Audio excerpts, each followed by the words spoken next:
اور اہل کتاب میں سے کوئی ایسا نہ ہوگا جو اس کی موت یعنی عیسیٰ علیہ السلام کی ان کی موت سے پہلے ان پر ایمان نہ لے آئے، اور قیامت کے روز وہ ان پر گواہی دیں گے۔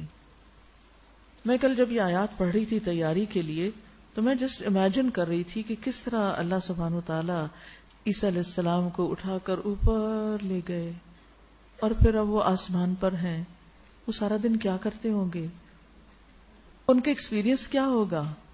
نبی صلی اللہ علیہ وسلم بھی براق پر گئے تھے نا آسمانوں پر، عیسیٰ علیہ السلام بھی گئے، وہ شاید ذکر کرتے رہتے ہیں، اللہ کی عبادت میں وہاں مشغول ہیں، کیونکہ پھر وہ دنیا میں آئیں گے، دمشق میں ایک مینارے پر اتریں گے، دجال کو قتل کریں گے، یاجوج ماجوج انہی کی دعا سے ہلاک ہوں گے، دنیا میں امن ہوگا، اسلام کا بول بالا ہوگا، ہر طرح کی خرابیاں ختم ہو جائیں گی، ہر طرف امن و امان ہوگا۔ تو عیسیٰ علیہ السلام اللہ کی نشانیوں میں سے ان کی پیدائش اور ان کا دنیا سے اٹھایا جانا اور پھر ان کی وفات، دنیا میں واپس آ کر وہ عام انسان کی طرح پھر فوت ہوں گے، پھر دنیا میں دفن ہوں گے، یہ سب کچھ ایک نشانی ہے اللہ کی، اور یہ نشانی ہمیں بتاتی ہے کہ اللہ سبحانہ و تعالی ہر چیز پر قادر ہے، ہر چیز پر قادر ہے، سب کچھ کر سکتا ہے، اور وہ جو چاہے کرے، جس کو جتنا چاہے اعزاز بخشے۔ غرض ان یہودی بن جانے والوں کے اسی ظالمانہ رویے کی بنا پر، اور اس بنا پر کہ یہ بکثرت اللہ کے راستے سے روکتے ہیں اور سود لیتے ہیں جس سے انہیں منع کیا گیا تھا، اور لوگوں کے مال ناجائز طریقوں سے کھاتے ہیں، ہم نے بہت سی وہ پاکیزہ چیزیں ان پہ حرام کر دی جو پہلے ان کے لیے حلال تھی، اور جو لوگ ان میں سے کافر ہیں ان کے لیے ہم نے دردناک عذاب تیار کر رکھا ہے۔ مگر ان میں جو لوگ پختہ علم رکھنے والے ہیں جیسے عبداللہ بن سلام وغیرہ، وہ خود مانتے تھے کہ ہم میں سے بہت بڑے عالم ہیں اور عالم کے بیٹے ہیں، اور ایماندار ہیں، وہ سب اس تعلیم پر ایمان لاتے ہیں جو تمہاری طرف نازل کی گئی ہے اور جو تم سے پہلے نازل کی گئی تھی۔ اس طرح کے ایمان لانے والے اور نماز اور زکوٰۃ کی پابندی کرنے والے اور اللہ اور روز آخرت پر سچا عقیدہ رکھنے والے لوگوں کو ہم ضرور اجر عظیم عطا کریں گے۔ اے محمد صلی اللہ علیہ وسلم، ہم نے آپ کی طرف اسی طرح وحی بھیجی جس طرح نوح علیہ السلام اور اس کے بعد کے پیغمبروں کی طرف بھیجی تھی۔ ہم نے ابراہیم، اسماعیل، اسحاق، یعقوب اور اولاد یعقوب، عیسیٰ، ایوب، یونس، ہارون اور سلیمان علیہم السلام کی طرف وحی بھیجی۔ ہم نے داؤد علیہ السلام کو زبور دی۔ ہم نے ان رسولوں پر بھی وحی نازل کی جن کا ذکر ہم اس سے پہلے آپ سے کر چکے ہیں، اور ان رسولوں پر بھی جن کا ذکر آپ سے نہیں کیا گیا۔ قرآن مجید میں 24 یا 25 پیغمبروں کا ذکر ہے۔ 24 اس لیے کہ بعض لوگ ذوالکفل کو پیغمبر نہیں مانتے اور بعض جو مانتے ہیں وہ ان کو ملا کے 25 ہو جاتے ہیں۔ اسی طرح بعض روایات میں آتا ہے کہ 1,24,000 پیغمبر بھیجے، لیکن یہ روایات ضعیف ہیں۔ بہرحال اللہ سبحانہ وتعالیٰ فرماتے ہیں کہ کچھ پیغمبر ایسے ہیں جن کا ذکر ہم نے آپ کے سامنے کر دیا، اور کچھ ایسے ہیں جن کا ذکر بھی نہیں کیا لیکن وہ دنیا میں آئے، ان کی طرف بھی ہم نے وحی بھیجی تھی۔ یعنی کوئی پہلی مرتبہ آپ ہی کی طرف نہیں بھیجی جا رہی، یہ سلسلہ تو اول روز سے چلا آ رہا ہے۔ ہم نے موسیٰ علیہ السلام سے اس طرح گفتگو کی جس طرح گفتگو کی جاتی ہے، وَكَلَّمَ اللَّهُ مُوسَىٰ تَكْلِيمًا، جیسے کوئی کلام کرتا ہے ایسے ہی کلام کیا گیا۔ یہ سارے رسول خوشخبری دینے والے اور ڈرانے والے بنا کر بھیجے گئے تھے تاکہ ان کو مبعوث کر دینے کے بعد لوگوں کے پاس اللہ کے مقابلے میں کوئی حجت نہ رہے، کوئی بہانہ نہ رہے کہ ہمیں تو ہدایت دینے والا کوئی آیا نہ تھا، اور اللہ بہرحال غالب رہنے والا اور حکیم اور دانا ہے۔ لوگ نہیں مانتے تو نہ مانے، مگر اللہ گواہی دیتا ہے کہ جو کچھ اس نے تم پر نازل کیا ہے اپنے علم سے نازل کیا ہے۔ یعنی قرآن مجید جو ہے یہ دراصل اللہ کے علم سے نازل ہوا ہے، اور اس پر ملائکہ بھی گواہ ہیں، فرشتے بھی گواہ ہیں، اگرچہ اللہ کا گواہ ہونا بالکل کافی ہے۔ جو لوگ اس کو ماننے سے خود انکار کرتے ہیں اور دوسروں کو اللہ کے راستے سے روکتے ہیں، وہ یقیناً گمراہی میں حق سے بہت دور نکل گئے ہیں. اس طرح جن لوگوں نے کفر اور بغاوت کا طریقہ اختیار کیا ہے اور ظلم و ستم پر اتر آئے ہیں، اللہ ان کو ہرگز معاف نہ کرے گا اور انہیں کوئی راستہ سوائے جہنم کے راستے کے نہ دکھائے گا جس میں وہ ہمیشہ رہیں گے. اللہ کے لیے یہ کوئی مشکل کام نہیں. یا ایھا الناس، اے لوگو، یہ رسول تمہارے پاس تمہارے رب کی طرف سے حق لے کر آ گیا ہے. یعنی رسول اللہ صلی اللہ علیہ وسلم جو کچھ لائے ہیں وہ بالکل سچ ہے، حق ہے. ایمان لے آؤ، تمہارے ہی لیے بہتر ہے. اس سے پتہ چلتا ہے کہ یہ کتاب تمام انسانوں کے لیے ہے اور تمام انسانوں کو رسول اللہ صلی اللہ علیہ وسلم اور آپ کی لائی ہوئی تعلیمات پر ایمان لانے کی دعوت دیتی ہے. اور اگر انکار کرتے ہو تو جان لو کہ آسمانوں اور زمین میں جو کچھ ہے سب اللہ کا ہے اور اللہ علیم بھی ہے اور حکیم بھی ہے. مطلب یہ کہ تمہارا کفر اللہ کو کوئی نقصان نہ دے گا. اگر تم نہیں مانتے تو اللہ سبحانہ وتعالیٰ کو کچھ فرق نہیں پڑتا. یا اہل الکتاب، اے اہل کتاب. اہل کتاب کے لقب سے پکارا جا رہا ہے. جب کسی کو کسی خاص چیز کی طرف نسبت دے کے پکارا جاتا ہے تو اس کا مطلب کیا ہوتا ہے؟ اس چیز کی اہمیت محسوس کرانا کہ دیکھو تم کون ہو. آپ دیکھیے کہ نبی صلی اللہ علیہ وسلم بھی لوگوں کو بعض اوقات مختلف القاب سے پکارتے تھے، مختلف چیزوں کی طرف نسبت کر کے پکارتے تھے. حضرت عائشہ سے روایت ہے کہ رسول اللہ صلی اللہ علیہ وسلم نے فرمایا، اے امت محمد، یا امت محمد، دیکھو تم کون ہو، محمد صلی اللہ علیہ وسلم سے تمہاری نسبت ہے. یہ کہہ کے فرمایا اللہ سے بڑھ کر کوئی غیرت مند نہیں کہ وہ اپنے بندے یا بندی کو بدکاری میں مبتلا دیکھے. اللہ کو بالکل یہ پسند نہیں کہ کوئی مرد یا عورت زنا کرے. اے امت محمد، اگر تم وہ جان لو جو میں جانتا ہوں تو یقیناً تم بہت تھوڑا ہنسو اور زیادہ روتے ہی رہو. حضرت علی کہتے ہیں رسول اللہ صلی اللہ علیہ وسلم نے فرمایا، یا اہل القرآن، یا اہل القرآن، اے قرآن والو، وتر پڑھا کرو، اس لیے کہ اللہ وتر ہے اور وتر کو پسند کرتا ہے. پھر اسی طرح معاویہ بن نبی سفیان جو تھے وہ حج کے سال عاشورہ کے دن منبر پر تھے. انہوں نے کہا، یا اہل المدینہ، اے مدینہ والو، تمہارے علماء کدھر گئے ہیں؟ تو انسان کو کسی خاص چیز کے ساتھ نسبت دے کے جب پکارا جاتا ہے تو اس کا مطلب کیا ہوتا ہے کہ وہ چیز اس کی زندگی میں بڑی اہم ہے. آپ دیکھیے کہ لوگوں کو اپنے بچوں سے بڑی محبت ہوتی ہے تو ان کے ہاں بچوں کی طرف نسبت کر کے بھی لوگ اپنے نام رکھتے تھے، جیسے ام عبداللہ. اسی طرح جن لوگوں کے اپنے بچے نہیں بھی ہوتے تھے وہ بھی کسی بھانجے کی طرف یا کسی اور کی طرف جو ان کو بہت عزیز ہوتا تھا اس کی طرف اپنی نسبت کر لیتے تھے، کنیت جسے کہتے ہیں. تو جب یہود و نصارہ کو اہل کتاب کہہ کے پکارا جاتا ہے تو اس کا مطلب یہ ہوتا ہے کہ تم تو کتاب پڑھنے پڑھانے والے لوگ ہو، تم اپنے اعمال کو دیکھو کر کیا رہے ہو. اس میں ہمارے لیے کیا سبق ہے کہ ہم امت محمد ہیں، ہم اہل القرآن ہیں، قرآن پڑھتے اور پڑھاتے ہیں. اے قرآن والو، دیکھو کہیں تم قرآن ہی کے خلاف تو نہیں عمل کر رہے، قرآن کے خلاف تو نہیں کام کر رہے. تمہارا فرض کیا بنتا تھا، تمہارے لیے حق کیا تھا کہ تم اس کتاب کی لاج رکھتے. تو یہاں فرمایا گیا کہ اے اہل کتاب لا تغلو فی دینکم، اپنے دین میں غلو نہ کرو. غلو کیا ہوتا ہے؟ غلو کا مطلب ہوتا ہے کسی چیز کی تائید اور حمایت میں حد سے آگے بڑھ جانا. یہود کا جرم یہ تھا کہ وہ مسیح علیہ السلام کے انکار اور مخالفت میں حد سے بڑھ گئے، اور عیسائیوں نے کیا کیا کہ وہ مسیح علیہ السلام کی عقیدت اور محبت میں حد سے گزر گئے. کل ہم نے پڑھا تھا نا کہ شیطان کسی چیز سے روکتا ہے یا پھر کسی چیز میں اعتدال نہیں رہنے دیتا اور حد سے بڑھاتا ہے. تو یہ غلو بھی انسان کے لیے بڑا نقصان دہ ہے. اعتدال کا راستہ بہترین راستہ ہے. اور فرمایا کہ دین میں بھی غلو نہ کرو. کہتے ہیں نا Axis of every thing is bad, کہ ہر چیز کی بہتات جو ہوتی ہے وہ اچھی نہیں ہوتی.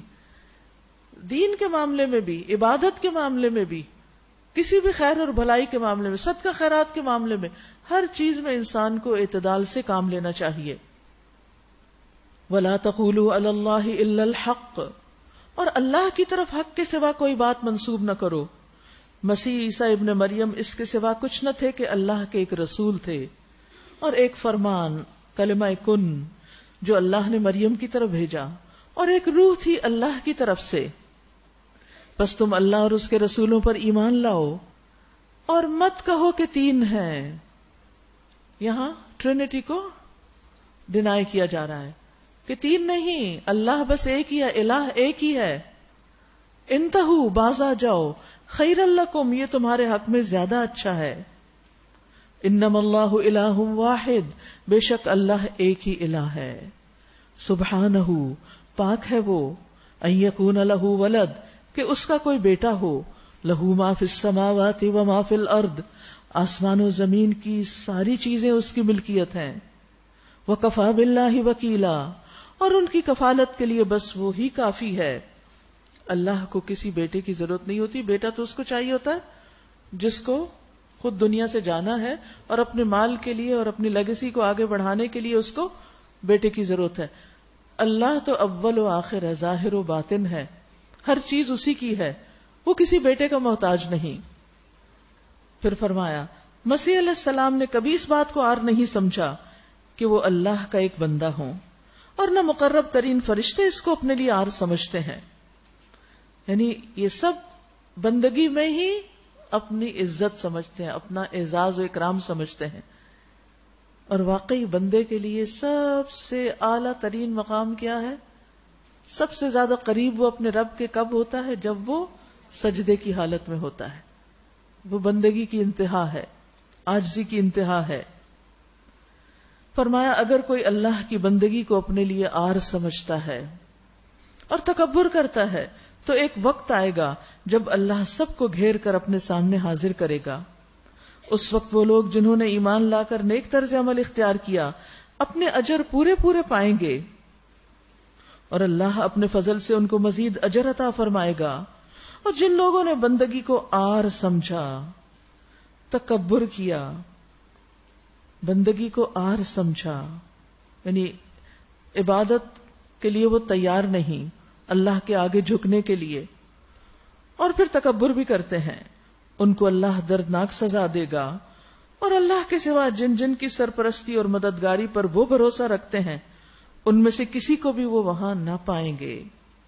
لوگو، تمہارے رب کی طرف سے تمہارے پاس دلیل روشن آ گئی ہے، اور ہم نے تمہاری طرف ایسی روشنی بھیج دی ہے جو تمہیں صاف صاف راستہ دکھانے والی ہے. اب جو لوگ اللہ کی بات مان لیں گے اور اس کی پناہ ڈھونڈیں گے ان کو اللہ اپنی رحمت اور فضل و کرم کے دامن میں لے لے گا اور اپنی طرف آنے کا سیدھا راستہ ان کو دکھا دے گا. لوگ تم سے کلالہ کے معاملے میں فتویٰ پوچھتے ہیں، کہو اللہ تمہیں فتویٰ دیتا ہے. اگر کوئی شخص بے اولاد مر جائے اور اس کی ایک بہن ہو تو وہ اس کے ترکے میں سے آدھا پائے گی، نصف. اور اگر بہن بے اولاد مرے تو بھائی اس کا وارث ہوگا، یعنی پورا مال لے لے گا. اگر میت کی وارث 2 بہنیں ہوں تو وہ ترکے میں سے 2/3 کی حقدار ہوگی. اور اگر کئی بھائی بہنیں ہوں تو عورتوں کا ایک مردوں کا دوہرا حصہ ہوگا. اللہ تمہارے لیے احکامات کی توضیح کرتا ہے، وضاحت کرتا ہے تاکہ تم بھٹکتے نہ پھرو، اور اللہ ہر چیز کا علم رکھتا ہے. تو بات یہ ہے کہ جو شخص اللہ پر ایمان رکھتا ہے اور اللہ کو مضبوطی سے پکڑ لیتے، یعنی اللہ کے ساتھ اپنا تعلق مضبوط رکھتا ہے، تو ایسے شخص کے لیے خوشخبری ہے کہ وہ اللہ کی رحمت کا حصہ پائے گا، اللہ کا فضل اس کو نصیب ہوگا، صراط مستقیم اس کو نصیب ہوگا. اور جو شخص اس راستے کو چھوڑ دے وہ اللہ کی رحمت سے محروم ہو جائے گا. اللہ کے راستے پر چلنے کی علامت کیا ہوتی ہے؟ کہ جو بھی اللہ تعالیٰ کے احکامات ہیں انسان ان کو اپنی زندگی میں لائے، حتیٰ کہ مرنے کے بعد بھی کسی کا مال جب تقسیم ہو تو پورے انصاف کے ساتھ ہو، کسی کے حق میں کوئی کمی نہ کی جائے. سورۃ المائدہ. بسم اللہ الرحمن الرحیم. بسم اللہ الرحمن الرحیم. یا ایھا أيها الذين آمنوا أوفوا بالعقود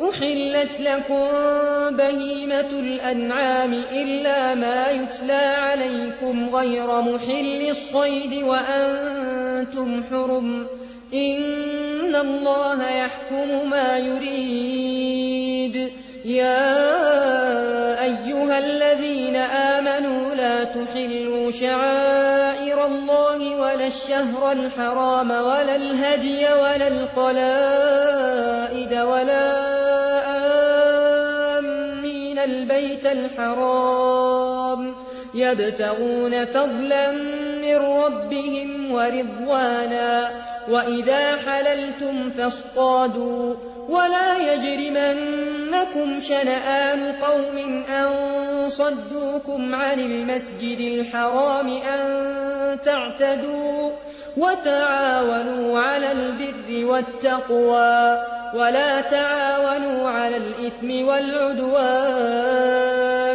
واتقوا الله إن الله شديد العقاب. شروع کرتی ہوں اللہ کے نام سے جو بے انتہا مہربان نہایت رحم فرمانے والا ہے.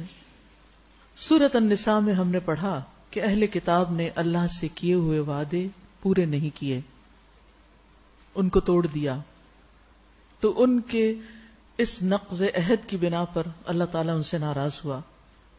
یہاں اس سورت کے شروع میں مومنوں سے کہا جا رہا ہے یا ایھا الذین آمنوا، اے لوگو جو ایمان لائے ہو، اوفوا بالعقود، تم اپنے عہد و پیمان پورے کرو، یعنی اللہ تعالیٰ کے احکامات کی پابندی کرو. اللہ اور بندے کے درمیان جو معاہدے ہیں ان کو پورا کرو، اور بندے بندوں کے ساتھ اللہ کا نام لے کر جو معاہدے کرتے ہیں ان کو بھی پورا کریں. پھر اس کے بعد حلال و حرام کے بارے میں کچھ ہدایات ہیں. تمہارے لیے مویشی کی قسم کے سب جانور حلال کیے گئے سوائے ان کے جو آگے چل کر تم کو بتائے جائیں گے، لیکن احرام کی حالت میں شکار کو اپنے لیے حلال نہ کر لو. یعنی جو حلال ہے وہ بھی ایک مخصوص وقت میں تمہارے لیے حرام ہے. جیسے کھانا پینا جو حلال ہے وہ روزے کی حالت میں حرام ہے، نہیں کھا سکتے. تو اللہ سبحانہ وتعالیٰ نے اس طرح کی پابندیاں دراصل ہمارا امتحان لینے کے لیے ہم پر لگائی ہیں. اور اطاعت نام بھی اس کا ہے، عبادت کہتے ہی اس کو ہے. عبادت کا معنی کیا ہے کہ اللہ کے حکم کی پیروی کرو، جہاں کہے چل پڑو تو چل دیں، جہاں کہے رک جاؤ تو رک جائیں، وہ کہے کھا لو تو کھا لیں، وہ کہے نہیں کھاؤ تو نہیں کھائیں. یہی عبادت ہوتی ہے. اور یہ نہیں کہ ہم ایک جگہ کی مثال دوسری جگہ لگائیں کہ وہ احرام کی حالت میں شکار منع ہے لہذا یہاں عام دنوں میں بھی جانور ذبح نہ کرو. جیسے بہت سے لوگ کہتے ہیں نا وہ احرام کی حالت میں نقاب نہیں کرنا ہوتا نا تو عام دنوں میں کیا ضرورت ہے، وہاں بھی تو نہیں کرتے. وہاں کے احکامات وہاں کے لیے ہیں، یہاں کے احکامات یہاں کے لیے. ہر جگہ کے لیے اللہ نے ہمیں جو کرنے کو کہا ہے وہی کریں. دین اللہ نے بھیجا ہے، ہماری چوائس پر نہیں کہ ہم اپنی مرضی سے فیصلہ کریں اور اپنی مرضی سے قیاس کرتے رہیں. اچھا وہ بات جو ایسے کہی ویسے کہ نہیں، ہر چیز کی ایک دلیل ہونی چاہیے اور اس دلیل کے مطابق خود کو اس کے تابع کرنا چاہیے، نہ کہ اپنی من گھڑت باتیں اور اپنی خواہشات پر مبنی دین میں تبدیلیاں کرتے رہیں. فرمایا بے شک اللہ جو چاہتا ہے حکم دیتا ہے. تو اصل چیز تو اللہ کا حکم ہے. اے لوگو جو ایمان لائے ہو، شعائر اللہ کو بے حرمت نہ کرو، نہ حرام مہینوں میں سے کسی کو حلال کر لو، نہ قربانی کے جانوروں پر دست درازی کرو، یعنی جو حرم کی طرف جا رہے ہوں، نہ ان جانوروں پر ہاتھ ڈالو جن کی گردنوں میں نظر کی علامت کے طور پر پٹے پڑے ہوئے ہوں، نہ ان لوگوں کو چھیڑو جو اپنے رب کے فضل اور اس کی خوشنودی کی تلاش میں مکان محترم یعنی کعبہ کی طرف جا رہے ہوں. ہاں جب احرام کی حالت ختم ہو جائے تو تم شکار کر سکتے ہو، پابندی ختم، اب آزاد ہو. اور دیکھو ایک گروہ نے جو تمہارے لیے مسجد حرام کا راستہ بند کر دیا ہے تو اس پر تمہارا غصہ تمہیں اتنا مشتعل نہ کر دے کہ تم بھی ان کے مقابلے میں ناروا زیادتیاں کرنے لگو. سبحان اللہ، یہ ہے ہمارا دین، کہیں بھی ایکسٹریمزم نہیں. دشمن اگر تم پر زیادتی کرتا ہے تو تمہیں زیادتی نہیں کرنی. انہوں نے تمہیں مکہ سے نکالا، لہذا اب یہ نہیں کہ تم جواباً ان کے ساتھ ظلم برتو. نہیں، نیکی اور تقوی میں ایک دوسرے سے تعاون کرو. اچھا کام کوئی بھی کر رہا ہو، دوست ہو یا دشمن، اس میں اس کا ساتھ دو. وَلَا تَعَاوَنُوا عَلَى الْإِثْمِ وَالْعُدْوَانِ، گناہ اور زیادتی کے کام میں ایک دوسرے کے ساتھ تعاون مت کرو.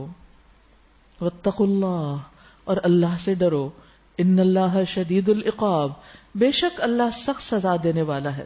گناہ اگر کوئی آپ کا عزیز ترین بھی کر رہا ہو تو اس کو اپریشیٹ مت کرو، اور اگر کوئی کسی پر زیادتی کر رہا ہے، خواہ وہ آپ کے پیرنٹس ہی کیوں نہ ہو، ان کا ساتھ مت دو. پیچھے ہم پڑھ چکے ہیں کہ عدل سے کام لو، انصاف کی بات کرو، خواہ اس کی زد تمہاری اپنی جان پر یا تمہارے والدین پر یا اور قریبی لوگوں پہ پڑ رہی ہو. ہمیشہ انصاف کی بات کرنی چاہیے. وقتی طور پر اگر کوئی ناراض ہو بھی جائے تو جس وقت اس کا غصہ ٹھنڈا ہوگا اس کو سمجھ آ جائے گی کہ اس شخص نے بات تو مجھے صحیح کہی اور حق والی بات کہی، اور اگر وہ نہ سمجھے تو بھی معاملہ اللہ پہ چھوڑ دیں، کیونکہ امر بالمعروف اور نہی عن المنکر تو فرض ہے، وہ تو کرنا ہی ہے. ان اللہ شدید العقاب، بے شک اللہ سخت سزا دینے والا ہے. تو آپ یاد رکھیے کہ یہاں پر بر اور تقوی دو چیزوں کو ساتھ ساتھ رکھا، یعنی کہ نیکی اور تقوی، ان دو کے اوپر تعاون کرو دوسروں کے ساتھ. یعنی نیکی کا کام کوئی بھی کر رہا ہے اس کے ساتھ مل جاؤ. ابو مسعود بدری کہتے ہیں کہ ایک شخص نبی صلی اللہ علیہ وسلم کے پاس سواری مانگنے کے لیے آیا اور کہا کہ میرے پاس سواری نہیں. تو آپ نے فرمایا کہ تم فلاں شخص کے پاس جاؤ. چنانچہ وہ وہاں گئے اور اس نے اسے سواری دے دی. تو رسول اللہ صلی اللہ علیہ وسلم نے فرمایا، جس نے بھلائی کا رستہ دکھا دیا تو اسے اتنا ہی اجر ملتا ہے جتنا کہ اس کے کرنے والے کو ملتا ہے. یعنی اگر آپ خود نہیں کسی کو کوئی چیز دے سکتے لیکن آپ کو یہ معلوم ہے کہ کوئی اور دے سکتا ہے تو اس کی رہنمائی اس طرف کر دو تاکہ اس کا کام بن جائے.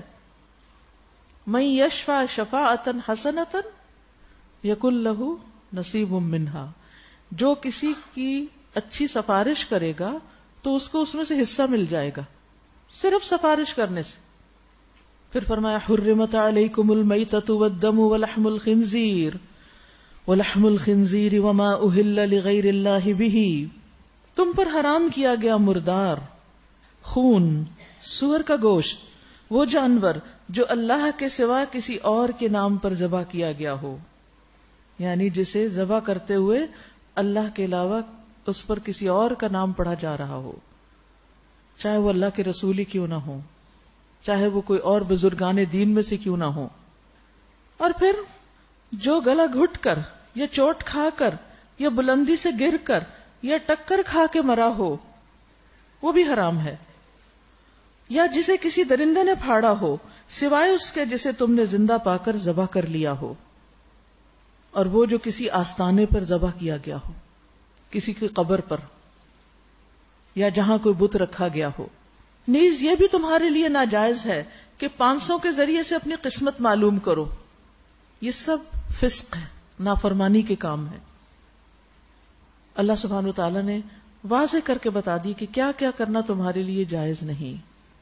یاد رکھیے اللہ سبحانہ وتعالی نے جو چیزیں ہم پر حرام کی ہیں وہ دراصل ہماری حفاظت کے لیے ہیں، ہمیں نقصان سے بچانے کے لیے ہیں. کبھی اللہ سبحانہ وتعالی اس کی حکمت بیان کر دیتا ہے اور کبھی بیان نہیں بھی کرتا، لیکن ہمیں یہ یقین ہونا چاہیے کہ ہمارا رب ہمیں کسی چیز سے روک رہا ہے تو اس میں ہمارا فائدہ ہی ہے، کیونکہ وہ اپنے بندوں پر بے حد مہربان ہے. جو اتنا مہربان اور رحیم ہے وہ بھلا کیوں ہم پر زیادتی کرے گا اور ہمیں کیوں ایک اچھی چیز سے روک دے گا؟ وہ ایسا نہیں کر سکتا.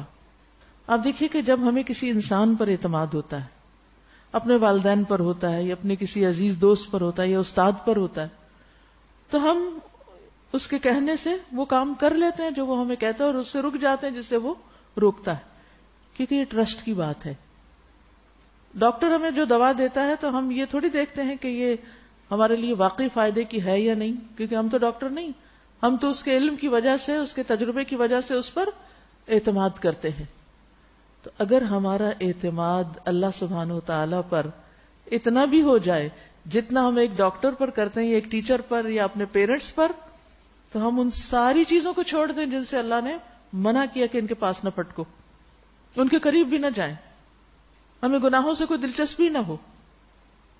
لیکن بات یہ ہے کہ پھر وہی بات، ایمان کمزور ہے، یقین کی کمی ہے، اعتماد کی کمی ہے، یا پھر اپنی خواہشات سے مغلوب ہیں. اليوم يئس الذين كفروا من دينكم فلا تخشوهم واخشوني. آج کافروں کو تمہارے دین کی طرف سے پوری مایوسی ہو چکی، یعنی انہیں پتہ چل گیا کہ تم ان کی پیروی کرنے والے نہیں، لہذا تم ان سے نہ ڈرو بلکہ مجھ سے ڈرو. آج سے مراد وہ وقت ہے جب یہ آیات نازل ہو رہی تھی. اليوم اکملت لکم دینکم واتممت علیکم نعمتی ورضیت لکم الاسلام دینا. آج میں نے تمہارے دین کو تمہارے لیے مکمل کر دیا اور اپنی نعمت تم پر تمام کر دی، اور تمہارے لیے اسلام کو تمہارے دین کی حیثیت سے قبول کر لیا. لہذا اس دین میں اب جو کچھ بھی ہے، حلال حرام کے بارے میں، جائز ناجائز کے بارے میں جو کچھ بتایا گیا ہے، اب اس کی پابندی کرو. البتہ جو شخص بھوک سے مجبور ہو کر ان میں سے کوئی چیز کھا لے بغیر اس کے کہ گناہ کی طرف اس کا میلان ہو، تو بے شک اللہ معاف کرنے والا اور رحم کرنے والا ہے. آپ نے دیکھا ہوگا ان بچوں کو جو کوڑے کے ڈھیر سے مختلف چیزیں چن چن کے کھا رہے ہوتے ہیں، بھوک سے بے چین ہو کر، جس کی طرف آپ دیکھنا بھی نہیں چاہتے، جس کھانے کی طرف، نہ وہ طیب ہوتا ہے، اور بعض اوقات شاید اس میں سے کچھ چیزیں حلال بھی نہ ہوں، لیکن ان کے لیے بھوک مٹانے کے لیے اس کی رخصت ہے. لیکن جس کے پاس حلال ہے اس کے لیے نہیں. فإن اللہ غفور الرحیم، بے شک اللہ معاف کرنے والا اور رحم فرمانے والا ہے. اسے بندے کے حال کا پتہ ہے کہ کون کس مجبوری سے کس چیز کی پابندی نہیں کر پا رہا. لوگ پوچھتے ہیں کہ ان کے لیے کیا حلال کیا گیا ہے. کہیے تمہارے لیے ساری پاک چیزیں حلال کر دی گئیں. جیسے پیچھے بھی ذکر ہوا تھا نا کل کہ حرام لمیٹڈ ہے، بس گن کے بتا دیا یہ چیزیں نہیں کھانی، یہ کام نہیں کرنے، اور باقی سب تمہارے لیے حلال ہے، جائز ہے. تو حلال کا دائرہ وسیع ہے، حرام محدود ہے، لمیٹڈ ہے. اور جن شکاری جانوروں کو تم نے سدھایا ہو، جن کو اللہ کے دیے ہوئے علم کی بنا پر تم شکار کی تعلیم دیتے ہو، جیسے شکاری کتے وغیرہ، وہ جس جانور کو تمہارے لیے پکڑ رکھے اس کو بھی تم کھا سکتے ہو، یعنی جب اللہ کا نام لے کر ان کو چھوڑو. البتہ اس پر اللہ کا نام لے لو. اس سے یہ پتہ چلتا ہے کہ کوئی بھی گوشت حلال اس وقت ہوتا ہے جب اس کا شکار اللہ کے نام سے کیا جائے یا ذبح اس کو اللہ کے نام سے کیا جائے. یعنی ذبح کرتے وقت اللہ کا نام لینا ضروری ہے. اور اللہ کا قانون توڑنے سے ڈرو، اللہ کو حساب لیتے کچھ دیر نہیں لگتی. آج تمہارے لیے ساری پاک چیزیں حلال کر دی گئیں. اہل کتاب کا کھانا تمہارے لیے حلال ہے اور تمہارا کھانا ان کے لیے، لیکن بنیادی شرط وہی ہوگی کہ اہل کتاب نے اگر اس پر اللہ کا نام لیا ہو، کسی اور کا نہیں. اور محفوظ عورتیں بھی تمہارے لیے حلال ہیں، خواہ وہ اہل ایمان میں سے ہوں یا ان قوموں میں سے جن کو تم سے پہلے کتاب دی گئی. محفوظ عورتیں، پاک دامن عورتیں. شرط کیا ہے؟ اذا آتیتموہن اجورہن، جب تم ان کے مہر ادا کر دو. یعنی مہر کی نسبت عورت کی طرف کی گئی، یعنی عورت کا یہ اپنا پورا مال ہوگا، اس کا حق ملکیت ہے اس مال پر، چاہے ڈھیروں مال ہو، وہ اس کا ہے. اب اجورہن یعنی ان کا حق ہے، اور اس میں سے کسی کا بھی کچھ حصہ نہیں ہوتا مگر صرف وہی جس کی اجازت وہ اپنے شوہر یا اپنے وارث یا کسی اور کو دے کہ وہ اس میں سے کچھ استعمال کر لے. تو یاد رکھیے مہر عورت کا حق ہے. رسول اللہ صلی اللہ علیہ وسلم نے فرمایا مہر یا جس وعدے کے ساتھ عورت کی شرمگاہ کو حلال کیا جاتا ہے تو یہ اسی عورت کا حق ہے، اور عقد نکاح کے بعد جس چیز کے ساتھ عورت کے باپ، بھائی یا وارث کی تکریم کی جائے تو وہ اسی کا ہوگا. سبحان اللہ.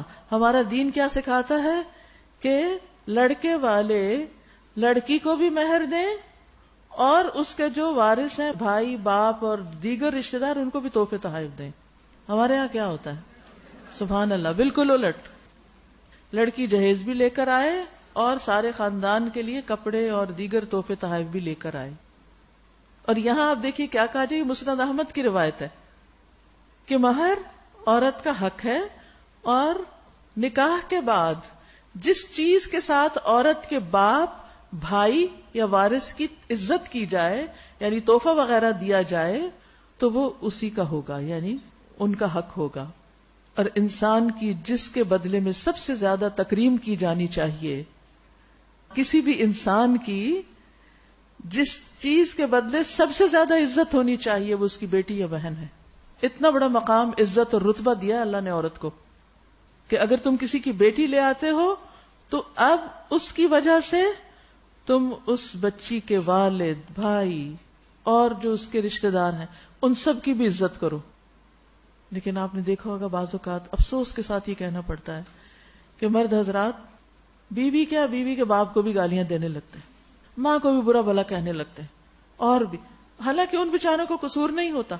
بعض اوقات یہاں کچھ کمی بیشی ہوتی ہے، لڑکی کے اندر کوئی خامی ہوتی ہے، لیکن فوراً کہاں تک پہنچ جاتے ہیں، ماں باپ تک پہنچ جاتے ہیں، یا اور خاندان کو تانے ملنے لگتے ہیں کہ تمہارا تو خاندان ہی ایسا ہے. تو یاد رکھیے کہ بیٹی اور بہن جو کسی کے ساتھ بیاہ دیتا ہے تو وہ شخص بذات خود بھی عزت کے قابل ہوتا ہے. یعنی جس نے اپنی بہن دے دی تمہیں، جس نے اپنی بیٹی دے دی تمہیں، اب اس کی عزت کرو، اس کا احترام کرو. لیکن ہمارے ہاں کیا کلچر ہے، بیٹی کے گھر سے پانی بھی نہیں پینا. اب تو خیر اس میں بہت حد تک اصلاح ہو گئی ہے، لیکن ابھی تک بھی ایک وہ ہے کہ لڑکی کے گھر والوں میں سے کوئی نہ آئے تو بہت کم آئے، لڑکی اپنے میکے نہ جائے، 100% پوزیشن ہو، قید ہو، کنٹرول ہو. یہ طریقہ درست نہیں. اب دیکھیے کہ ایک بچی جس نے اپنی زندگی کے 20-25 سال ایک خاص گھر میں گزارے اور ان کی آپس کی محبتیں تھیں، پھر وہ وہاں سے سب کچھ چھوڑ کر آ گئی، کیا اس کی کوئی یادیں یا اس کے کوئی جذبات اس سے وابستہ نہیں جہاں سے وہ آئی ہے؟ ہیں. اور آپ دیکھیے کہ ہم سب خود خواتین ہیں، ہم سب اپنے اپنے میکے کو جو اہمیت دیتے ہیں یا ان سے جو محبت یا جو والدین کے ساتھ ایک اٹیچمنٹ ہے، خصوصاً بیٹیوں کو ماں باپ کے ساتھ جو ایک اٹیچمنٹ ہوتی ہے، اس کو آپ کبھی ختم نہیں کر سکتے. تو اس لیے کبھی بھی ایسی پابندیاں نہیں لگانی چاہیے کہ جس کی وجہ سے پھر آپس کے تعلقات بہت خراب ہونے لگے. لیکن لڑکیوں کو بھی اس معاملے میں بہت احتیاط کرنی چاہیے کہ اپنے ہسبینڈ کا کمپیرزن اپنے باپ کے ساتھ نہ کریں. وہ ایک میچور شخص ہے، یہ ابھی زندگی کا آغاز کر رہا ہے، اس کی عادتیں پختہ ہو چکی ہیں، وہ بہت سے تجربوں کی بھٹی سے گزر چکا ہے، اور یہاں یہ تو ابھی بہت کچھ سیکھنے والا ہے، بہت کچھ غلطیاں کر کے. تو بی پیشنٹ. پھر اسی طرح یہ غلطی بھی نہ کریں کہ ہر وقت اپنے میکے کی مثالیں، کچھ پکا ہے تو میکے کو یاد کریں، کچھ کھایا ہے تو میکا یاد آ گیا، کوئی ہر چیز میں میکا میکا میکا. یہ میکے کی تکرار چھوڑ دینی چاہیے. اور جس گھر میں جائیں ان کو پوری تسلی دلائیں کہ اب میں اس کو اپنا گھر سمجھتی ہوں، اس کو واقعی گھر سمجھیں. آپ گھر سمجھیں گے تو وہ آپ کے لیے گھر بنے گا، اور اگر آپ نے اپنا گھر نہیں سمجھا اور بیک ہوم پیچھے ماں باپ ہی کے گھر کو گھر سمجھتے رہے تو پھر گزارا مشکل ہے. کیونکہ ہر شخص کے اندر ایک جیلسی کا عنصر ہوتا ہے نا، جب وہ دیکھتا ہے کہ یہ شخص مجھ سے زیادہ کسی اور کو امپورٹنس دے رہا ہے. شوہر یہ دیکھتا ہے کہ یہ مجھ سے زیادہ اپنے باپ کی باتیں اور تعریفیں کرتی، ساس دیکھتی ہے کہ ہر چیز میں اپنی ماں کو زیادہ پریفرنس دیتی، تو پھر ان کی محبت آپ کو کیسے ملے گی؟ محبت دینے سے ملتی، احترام دینے سے ملتا ہے، قدر کرنے سے واپس قدر لوٹتی. تو دینے والے بن جائیں. وَمِمَّا رَزَقْنَاهُمْ يُنْفِقُونَ. جب آپ دیں گے تو انشاءاللہ محروم نہیں ہوں گے کبھی. اور کبھی کچھ چیزیں ناگوار بھی ہوتی ہیں تو ان پہ صبر کر لے انسان، کوئی بات نہیں، بڑے فائدے کے لیے. اذا آتیتموہن اجورہن محسنین غیر مسافحین ولا متخذی اخدان. یعنی کسی بھی عورت کے ساتھ تمہارا تعلق نکاح کے ساتھ ہو، اس پہ باقاعدہ حق کے مہر دیا گیا ہو، اور پھر ان کی حفاظت بھی ہو. یعنی ایک عورت کی شادی کے بعد شوہر قوام ہوتا ہے، اس کی ذمہ داری ہے کہ وہ عورت کو پروٹیکشن فراہم کرے. محسنین قید نکاح میں لائے، غیر مسافحین زنا کے تعلقات نہ ہوں، ولا متخذی اخدان، اور نہ چوری چھپے آشنائیاں، دوستیاں، چھپ چھپ کے دوستیاں اور چھپ چھپ کے تعلقات اسلام اس کی اجازت نہیں دیتا. شادی کے بغیر کی محبتیں اس کی اجازت نہیں دیتا. اگر کسی کا بھی کوئی ایسا ریلیشن ہو تو اس کا حل کیا ہے کہ انسان شادی کر لے، اور اگر شادی نہیں ہو سکتی، ناممکن ہے، تو اس ریلیشن شپ سے باہر آ جائے، کیونکہ یہ انسان کے لیے بہت بڑا فتنہ ہے. اور اس میں پڑھ کر انسان نہ اپنی عبادت کا رہتا ہے اور نہ ہی کسی اور کام کا. اول تو انسان اپنے آپ کو فتنے والی جگہوں سے بچائے، لیکن اگر کسی وجہ سے کسی فتنے میں پڑ گیا ہے تو اس سے باہر آئے اور اپنے دین ایمان کو محفوظ کرے. اور یہاں مردوں کو حکم دیا جا رہا ہے کہ وہ باقاعدہ نکاح کریں، نکاح کے بغیر تعلقات مت رکھیں. اور جو کسی نے ایمان کی روش پر چلنے سے انکار کیا، سبحان اللہ، یعنی یہ ایمان کی روش ہے کہ انسان نکاح کے ساتھ تعلق قائم کرے، اور نکاح کے بغیر کے تعلق یہ ایمان کے منافی ہیں. تو اگر کسی نے ایمان کی روش پہ چلنے سے انکار کیا، وَمَن يَكْفُرْ بِالْإِيمَانِ فَقَدْ حَبِطَ عَمَلُهُ، تو اس کا سارا عمل ضائع ہو جائے گا. وَهُوَ فِي الْآخِرَةِ مِنَ الْخَاسِرِينَ، اور وہ آخرت میں خسارہ پانے والوں میں شامل ہو جائے گا. اور یہاں چونکہ اہل کتاب عورتوں سے بھی شادی کی اجازت دی جا رہی ہے، تو وہاں بھی انسان ضرور دیکھے کہ کیا واقعی اس نکاح کے بعد میں اپنا ایمان محفوظ رکھ سکوں گا یا نہیں. کیونکہ اگر ایمان گیا تو سب کچھ گیا.